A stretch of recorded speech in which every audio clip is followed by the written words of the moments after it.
Usa ka hardware ug food stall sa barangay Makasanding sa Cagayan de Oro City ang gisulod og kawatan. Kapin 15,000 pesos nga kwarta nalimas ang insidente. Nakuhaan sa CCTV. Naka-alerto si James Paulo Yap, exclusive. Kuha kining video sulod sa usa ka hardware store sa sitio Mandumol sa barangay Makasandig sa Cagayan de Oro City pasado alas 3 sa kadlawon adlong Miyerkules. Pagkataod-taod, usa ka lalaking nagsulob og helmet ang makita sa video nga mikamang sa lamesa pasulod sa cashier area. Giukay niini ang ilalom nga bahin sa lamesa hantod na abli ang cash register ug didto gilimas ang sulod nga kwarta sa kahera.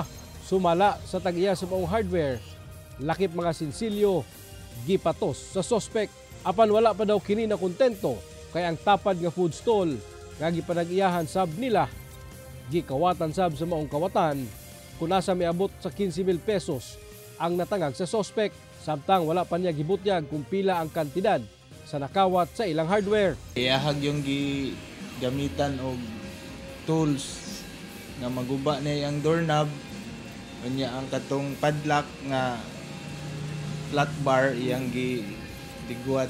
Dugang sa biktima nga naanda na kuno nila nga magbilin og kwarta sa kahera matag gabi isip revolving fund sa mga muduty nga personahe pagkabuntag. Taliwala pa man sa mga warning signs nga adunay CCTV camera nga nagpalibot niining usa ka food hub dinhi sa barangay Makasandig sa Cagayan de Oro City. Wala kana makapugong sa kawatan aron sudlon ug limason ang sulod sa kahera niining maong patigayon nga nagresulta sa pagkawala sa kapin kulang 15,000 pesos nga halin sa maong tindahan.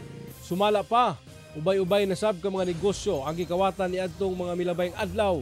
Busa nang hinaot sila nga maaksyonan kini sa kapulisan. Sigon sa Cagayan de Oro City Police Office nga aduna na sila na istorya ng mga posibleng witness sa panghitabo. Doon na sabkuloy nakadestino nga pulis dool sa maong area. Diha nga area nagitay specific nga deployment sa mobile patrol sa Police Station 9 ug sad to note lagi nga ang oras is parang gibantayan lang ang movement sa atong patrol. Mauni nga strategically gitahasan gyud ang atong Police Station 9 nga pahugtan ang seguridad sa ilang area. Hopefully ma-resolve nila ang kanang problema nga mga kuan pangawat no, panglungkab.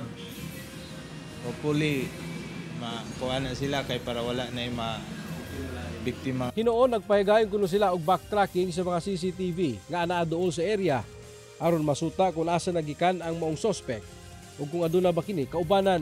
Gisiguro sa kapulisan nga ilang gitutukan ang investigasyon sa maong insidente aron madakpan ang suspect ug dili na makabiktima pa og laing patigayon. Kauban si Makoy Sempron, James Paulo Yap, 1 Mindanao.